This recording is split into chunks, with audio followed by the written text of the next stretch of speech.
আমরা এই সরকারকে আমরা 21 তারিখ সকাল 9টা, আজকে হচ্ছে 19 তারিখ, 21 তারিখ সকাল 9টা পর্যন্ত আমরা তাদেরকে একটা আলটিমেটাম দিচ্ছি।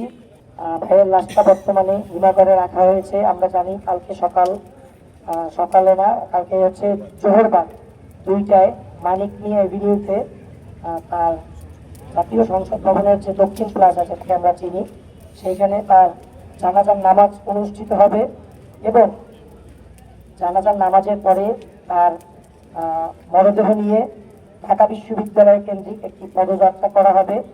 সেখানে গিয়ে তারপর আমাদের ভাইয়ের মৃতদেহকে বিদ্রোহী কবি কাজী নজরুল ইসলামের পাশে তাকে সমাহিত করা হবে। এবং এই বিষয়টায় আসলে আমাদের একটু কষ্ট আছে যে আমরা আমাদের ভাইয়ের লাশটা আমাদের শহরে আমরা আনতে পারিনি, কিন্তু তার থেকেও সব থেকে বড় আমাদের যে প্রাপ্তিটা, যে একজন বিদ্রোহীর পাশে একজন বিপ্লবী, এর থেকে বড় প্রাপ্তি আমাদের আর হতে পারে না।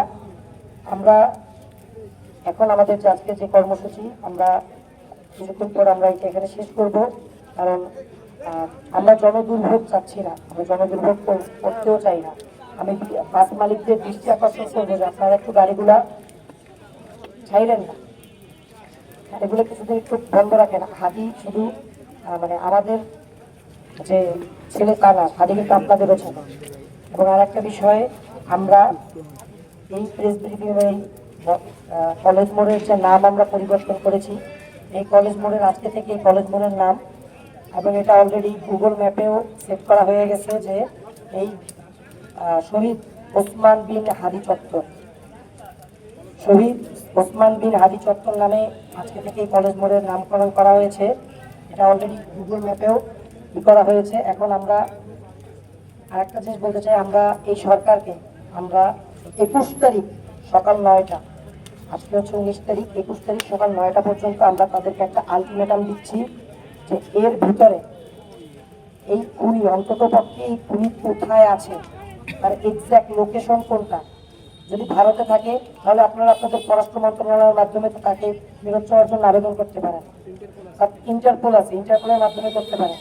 এটা তো এখন আর কোনো একটা শহরের অথবা কোনো একটা গ্রামের বিষয় না, এটা বাংলাদেশের স্বাধীনতা ও সার্বভৌমত্বের প্রশ্ন। এবং এই খুনিকে ফেরত আনতে হবে। আনার পরে কার নির্দেশে গুলি করছে এটা তো বের করতেই হবে। এক সেকেন্ড বিষয়, এই খুনি যদি বাহিরের দেশে চলে যায়, ইন্ডিয়া যে গেছে, আমরা বিভিন্ন সোশ্যাল মিডিয়া গণমাধ্যমের মাধ্যমে আমরা জানতে পারি যে তারা ভারতে চলে গেছে। কার মাধ্যমে কারা তাকে ভারতে যেতে সহযোগিতা করছে, তাদেরকেও বিচার আওতায় আনতে হবে।